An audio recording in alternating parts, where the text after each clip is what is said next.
नमस्कार छात्रों, आज हम कक्षा 9 के पाठ संख्या 16 जलवायु इसके भाग 2 के बारे में अध्ययन करेंगे और इस भाग में हम जानेंगे कि जलवायु को प्रभावित करने वाले कौन कौन से कारक होते हैं। तो चलिए प्रारंभ करते हैं जलवायु का भाग 2। इसमें देखो दिया गया है, जलवायु अपनी किताब में सभी देखेंगे और उसमें दिया गया है आपका कि पृथ्वी की सतह पर तापमान, वातावरणीय दबाव, पवन, नमी, बरसात आदि वातावरणीय तत्वों के अनुपात और वितरण पर अंकुश रखने वाले कुछ कारक हैं। ठीक है, ये क्या है, ये वातावरण पर क्या करते हैं, जो भी जलवायु या जो मौसम पाया जाता है वहाँ पर उनमें इनका महत्वपूर्ण क्या होता है, योगदान होता है, जिसमें वहाँ का तापमान कैसा है, वहाँ पर वातावरणीय दबाव कैसा है, वहाँ की पवन कैसी है, नमी कितनी मात्रा में है, बरसात कितनी होती है, ये सभी मिला के हम किसी स्थान पर उसके बारे में बताते हैं कि वहाँ की जलवायु कैसी है। ठीक है, तो ये प्रभावित करने वाले कारक हैं। तो जो जलवायु को प्रभावित करने वाले परिबल माने जाते हैं, यही सब माने जाते हैं। कौन कौन से? तापमान, दबाव, पवन, नमी, बरसात। तो भारत की जलवायु को प्रभावित करने वाले कारक कुछ नीचे आपके दिए गए हैं। ठीक है, ये देखिए, ये सब ऊपर के मेन चीज़ हो गई और उनको प्रभावित करने वाले कारक जो हैं वो नीचे दिए गए हैं आपके अक्षांश। ठीक है, अक्षांश किस तरीके से तापमान में बदलाव करता है वो सब यहाँ पर हमें देखने को मिलेगा। जैसे कि देखो दिया गया है कि पृथ्वी की सतह पर जलवायु का प्रकार अलग अलग प्रदेशों के अक्षांश के अनुसार बदलता है। आपने पढ़ा है कि जो क्या होती हैं आपकी विषुवत रेखा के समानांतर जितनी भी काल्पनिक रेखाएं खींची जाती हैं, किस पर? आपका ग्लोब पर। ठीक है, वो रेखाएं अक्षांश रेखाएं कहलाती हैं। ठीक है, वो अक्षांश कहलाते हैं। तो उनके अलग अलग जो अक्षांश हैं आपके अलग अलग प्रदेशों में, वहाँ पर अक्षांश के अनुसार क्या होता है, जलवायु में भी परिवर्तन देखने को मिलता है।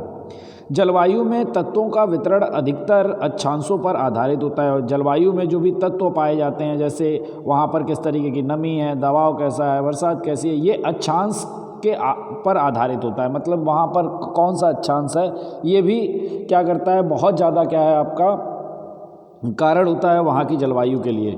तो दो क्रमिक अक्षांशों के बीच 111 यानी एक अक्षांश से जब आप दूसरे अक्षांश में जाते हैं तो कितने किलोमीटर पे अक्षांश बदल जाता है? 111 किलोमीटर पर। ठीक है, इतने का अंतर पाया जाता है। विषुवत रेखा यानी वह रेखा जो पूरी पृथ्वी को दो बराबर हिस्सों में जो बांट देती है उसको हम विषुवत रेखा कहते हैं। उसके आसपास के प्रदेशों पर सूर्य की जो किरणें होती हैं लगभग लंबवत पड़ती हैं, यानी कैसी पड़ती हैं? सीधी पड़ती हैं वहाँ पर। और जहाँ सूर्य की किरणें, मैंने आपको पहले वाले भाग में बताया कि सीधी पड़ती हैं, वहाँ तापमान क्या होता है? अधिक होता है। इसीलिए जो विषुवत रेखा के आसपास के क्षेत्र हैं वहाँ पर 12 मास गर्मी पड़ती है। भारत उष्णकटिबंधीय और समशीतोष्ण कटिबंधीय दो जलवायुगत परिस्थितियों में विभाजित है। और ये दो जलवायु विभाजित किसके कारण है? क्योंकि कर्क रेखा भारत को दो बराबर हिस्सों में बांटती है। नीचे वाला कर्क रेखा से यानी साउथ प्रायद्वीपीय भारत जो है वो आपका उष्णकटिबंधीय में आता है और ऊपर का जो उत्तरी भाग है वो आपका समशीतोष्ण कटिबंधीय में आता है। तो अक्षांश भी क्या करते हैं? जलवायु को प्रभावित करते हैं, मेन कारण। चलिए फिर देखते हैं समुद्र से दूरी। जलवायु को प्रभावित करने वाला दूसरा कारक क्या है? समुद्री क्षेत्र से स्थलीय क्षेत्र की दूरी, यानी कोई स्थान समुद्र से कितनी दूरी पर है, ये क्या करता है? वहाँ की जलवायु को प्रभावित करता है। सूर्य की गर्मी संग्रहित करने की तथा उसका ग्रहण त्याग करने की शक्ति जमीन और पानी में अलग अलग होती है। ठीक है, पानी में और ज़मीन में अलग अलग शक्ति होती है कि वो सूर्य की जो किरणें आती हैं उनकी ऊष्मा को कितनी देर तक वो रोक के रख सकते हैं। पानी अलग समय तक रोक के रख सकता है, स्थल अलग समय तक रोक के रख सकता है। परिणाम स्वरूप क्या होता है? समुद्र और उसके तटीय भूमि भागों पर सम जलवायु होती है, यानी समुद्र और समुद्र के आसपास के जो क्षेत्र होते हैं वहाँ पर क्या होता है? समान जलवायु होती है। ना ज़्यादा ठंड में ठंड पड़ती है, ना ज़्यादा गर्मियों में गर्मी पड़ती है। जबकि किनारे से दूर अंदर के भागों की तरफ जाने पर भूमिखंड की जलवायु विषम बनती है, यानी जैसे जैसे आप समुद्र से दूर जाएंगे वहाँ पर क्या होगा? ठंडी में बहुत ज़्यादा ठंड पड़ेगी और गर्मियों में बहुत ज़्यादा गर्मी पड़ेगी। इसीलिए भारत में मुंबई समुद्र तट पर होने से वहाँ की जलवायु सम रहती है, जबकि अगर आप महाराष्ट्र के नागपुर या दिल्ली के बारे में जलवायु के बारे में अगर देखते हैं तो ये समुद्र से क्या है, दूर होने के कारण यहाँ की जलवायु विषम होती है।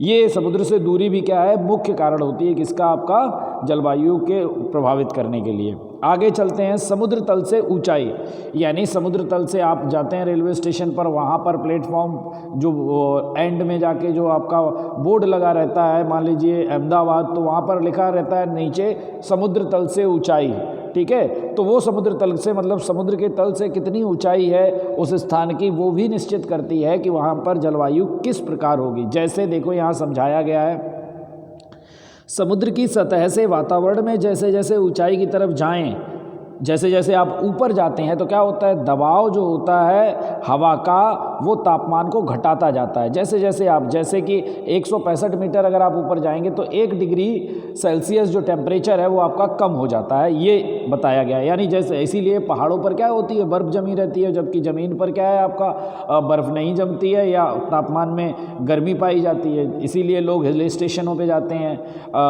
कम तापमान वाले क्षेत्र पाए जाते हैं क्योंकि हिल स्टेशन पर तो वहाँ अच्छा लगता है। तो ये कुछ चीज़ें हैं। जबकि भूपृष्ठ की ऊंचाई वर्षा में वृद्धि करती है, भूपृष्ठ की जो ऊंचाई होती है वो वर्षा में वृद्धि करती है। क्यों?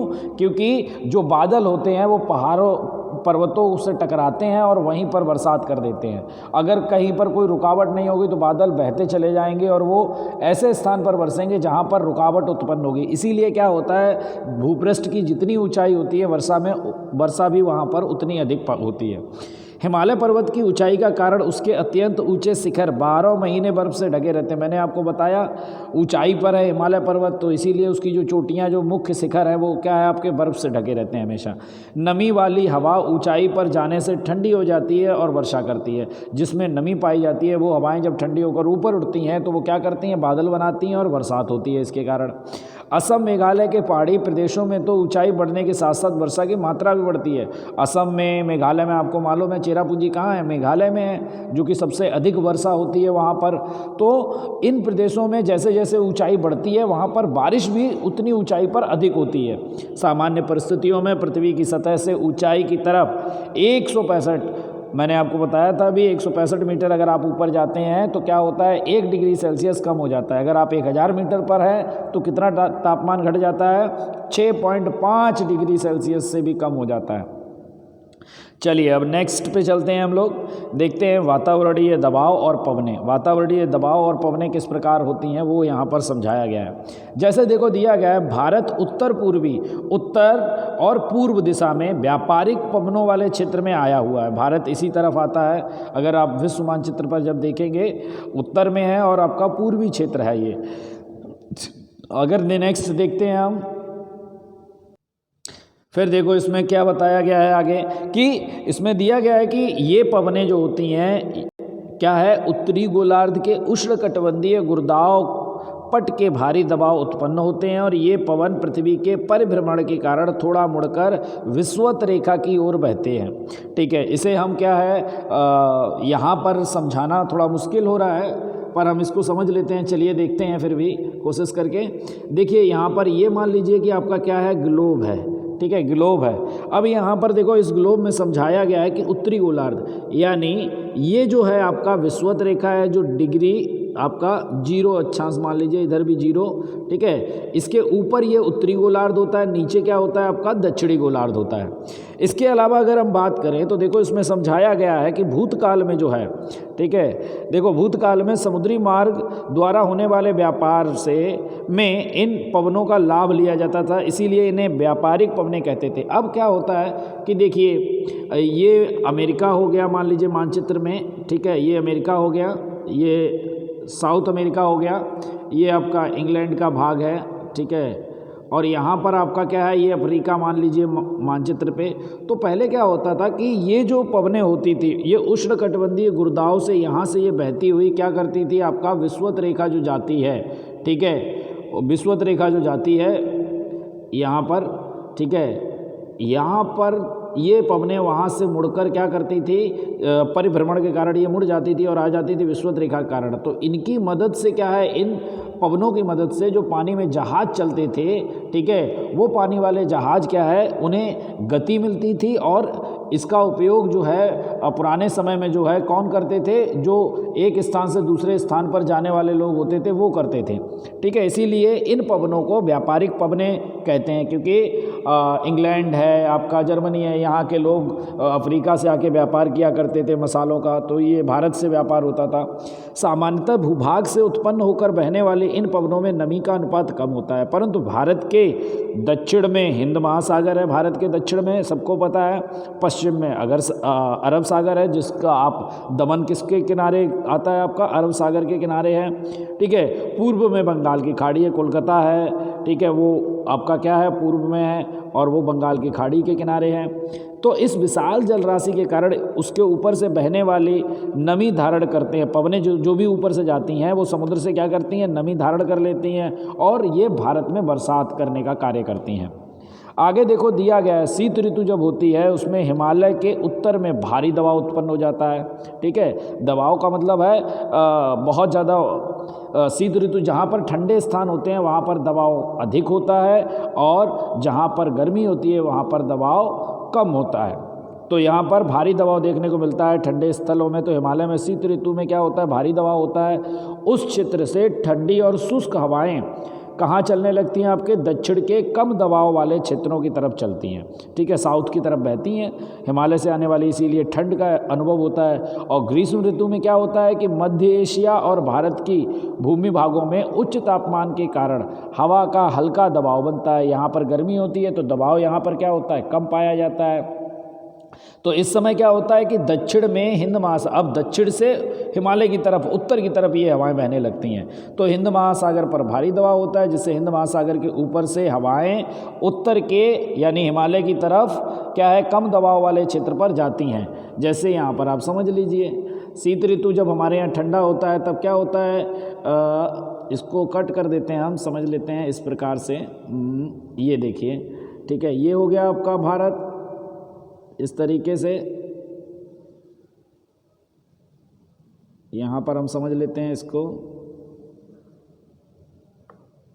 ठीक है, इस तरीके से मान लीजिए। तो ये क्या है, आपका हिमालय वाला रीजन है। तो जब शीत ऋतु होती है तो यहाँ पर वायु का जो दाब होता है वो अधिक होता है, ठीक है। और ये है आपका दक्षिण का भारत, ठीक है, ये हिंद महासागर हो गया, यहाँ पर दक्षिण में ये जो पोर्शन है ये हिंद महासागर का है, ये अरब सागर है आपका और ये बंगाल की खाड़ी है। तो यहाँ पर शीत ऋतु जब हमारे यहाँ ठंड होती है तो हवाएं इस तरह चलती हैं, ठीक है, उत्तर से दक्षिण की ओर। और जब हमारे यहाँ गर्मी होती है तब हवाएं किस प्रकार चलती हैं, तब हवाएं चलती हैं आपकी भारत में दक्षिण से उत्तर की ओर, इस तरीके से हवाएं चलती हैं। तो ये आपको बताया गया है यहाँ पर। चलिए, तो जो ये हवाएं हिंद महासागर से उत्तर हिमालय की तरफ जब ये चलती हैं तो इन हवाओं को दक्षिणी पश्चिमी मौसमी हवाएं कहते हैं। ये नमी युक्त होती हैं क्योंकि ये समुद्र सागर से होकर आती हैं, तो इनमें नमी पाई जाती है, जिसके कारण ये भारत में क्या करती हैं, वर्षा लाती हैं। भारतीय क्षेत्र से दूर स्थित कई प्रदेशों के ऊपर कभी कभी विशिष्ट घटना आकार लेती है, जिससे जलवायु की दीर्घकालीन प्रणाली में कुछ समय तक थोड़ा अंतर आता है। भारत के मौसम के ऊपर jet stream, western disturbances, El Nino, ITC zone जैसी घटनाओं ने खूब असर डाला। देखो, कहने का मतलब है कई बार क्या होता है कि कहीं दूर किसी दूसरे देश में या उसके आसपास के क्षेत्र में कोई घटना घटती है, उसके कारण हमारी जलवायु में क्या होता है, थोड़े बहुत समय के लिए अंतर आ जाता है। पर इसके बावजूद भी भारत की जो मौसमी जलवायु की लक्षणता है वो बनी हुई है, कोई ज़्यादा अंतर आपको देखने को नहीं मिलता है। चलिए नेक्स्ट स्लाइड पर चलते हैं। अब देखो, यहाँ दिया गया है भारत की ऋतुओं का चक्र। इसमें समझाया गया है कि हमारे देश में जो है 2-2 महीने के समय दौरान मौसम लगभग एक समान रहता है। 2-2 महीने की अगर हम बात करें, 2 महीने एक जैसा रहेगा, उसके बाद थोड़ा बहुत बदलाव होगा, 2 महीने एक जैसा रहेगा, इस तरीके से रहता है।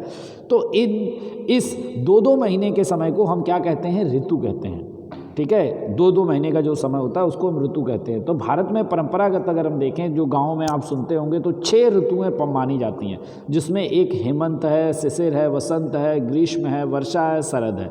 ये 6 ऋतुएँ भारत में मानी जाती हैं। इसके अलावा अगर हम देखें तो इन ऋतुओं में भी पास पास की 2 ऋतुओं के मौसम की परिस्थिति में बहुत बड़ा अंतर दिखाई नहीं देता है। जो 2-2 महीने में जो बदलाव आता है वो ज़्यादा मालूम नहीं पड़ता है। इसीलिए हमने क्या किया है, यदि 2-2 ऋतुओं की गणना साथ में कर लें तो वर्ष दौरान कुल 3 ऋतुएं होंगी। ठीक है, अगर हम 2-2 महीने को कर लें तो 4 महीने हो गए आपके, और एक साल में कितने महीने होते हैं, 12 होते हैं, तो 4 तिया 12। ठीक है, तो 4 महीने की शीत ऋतु, 4 महीने की ग्रीष्म ऋतु और 4 महीने की वर्षा ऋतु, इस तरीके से हम बांट लेते हैं अपने समझने के लिए। भारत में स्पष्ट रूप से बदलती हुई ऋतुओं का अनुभव होता है। भारत में आप आसानी से पहचान सकते हैं कि अब किस प्रकार का मौसम है। ऋतुओं के आते ही, जैसे शीत ऋतु जो होती है उसके आते ही आपको ठंडी का अनुभव होने लगता है, ग्रीष्म ऋतु के आते ही तापमान में वृद्धि होने लगती है, वर्षा ऋतु आते ही हवा में नमी बढ़ने लगती है और बरसात होती है। तो ये सारी चीज़ें आपको आसानी से आप अनुभव कर सकते हैं इन तीनों ऋतुओं का। देखिए नेक्स्ट दिया गया है कि दिल्ली में स्थित भारत सरकार के मौसम विभाग के कार्यालय ने भारत की जलवायु को ध्यान में रखते हुए समग्र वर्ष को 4 ऋतुओं में विभाजित किया है। भारत जो मौसम विभाग है उसने 4 भागों में इसको बांटा है। 3 आपकी वही है, शीत ऋतु, ग्रीष्म ऋतु, वर्षा ऋतु। ठंडी देखो दी गई है आपकी दिसंबर से फरवरी, ग्रीष्म ऋतु आपकी दी गई है मार्च से मई, वर्षा ऋतु आपकी दी गई है जून से सितंबर, और चौथा जो दिया गया है वो दिया गया है निवर्तन ऋतु। इसका मतलब होता है, अगर हम साधारण भाषा में कहें, लौटते हुए मानसून हवाओं की ऋतु। ठीक है, जब मानसून लौटता है, वापस से समुद्र की तरफ जाता है, उसको हम लौटते हुए मानसून की ऋतु कहते हैं, जो कि आपकी कब होती है, अक्टूबर से नवंबर के बीच। चलिए नेक्स्ट स्लाइड पर देख लेते हैं। देखिए यहाँ पर एकदम बाहर जब आप देखते हैं तो 4 जो दिल्ली मौसम विभाग द्वारा बनाई गई हैं 4, वो देखने को, जैसे ये देखिए शीत ऋतु दिया गया है ये वाला। ठीक है, इसके अलावा ये ग्रीष्म ऋतु दिया गया है, ये आपका वर्षा ऋतु दिया गया है और ये निवर्तन ऋतु दी गई है। इसके अलावा अगर आप अंदर जाएंगे तो आपको 2-2 महीने का जो है विभाजन देखने को मिलेगा। देखिए इसमें ये दिया गया है अक्टूबर नवंबर, ये दिसंबर जनवरी और फरवरी तक ये 3 महीने तक गया है, मार्च अप्रैल मई ये 3 महीने गया है, जून जुलाई अगस्त ये 3 महीने गया है। कौन सा, वर्षा ऋतु। इसके अलावा देखो नीचे दिया गया है श्रावण है, भद्रपाद है, ये 2 महीने होते हैं जिसमें वर्षा होती है, अश्विन कार्तिक और मार्गशीर्ष है, ये अश्विन इसमें आ जाएगा आपका वर्षा ऋतु में, और 2 ये जो दिए गए हैं कार्तिक और अघान, इसमें निवर्तन ऋतु होती है। फिर देखो पूष माह फागुन, इसमें शीत ऋतु होती है। इन 3 महीने माने जाते हैं, हिंदी कैलेंडर के अनुसार ये महीनों के नाम हैं। फिर यहाँ देखो दिया गया है चैत वैशाख और ज्येष्ठ। ठीक है, ये 3 महीने होते हैं ग्रीष्म ऋतु के। तो इस प्रकार दिया जाता है। और जो 6 मेन ऋतुएं पाई जाती हैं वो आपकी यहाँ दी गई हैं। हेमंत हो गया, शिशिर हो गया, फिर आपका वसंत हो गया, ग्रीष्म हो गया, वर्षा हो गया, शरद हो गया। और इसको हमने 3 भागों में बांटा है, एक वर्षा ऋतु, ठंडी और गर्मी, और ये हमारा पूरा क्या होता है, ऋतु चक्र होता है। तो चलिए समाप्त करते हैं पहले दूसरे भाग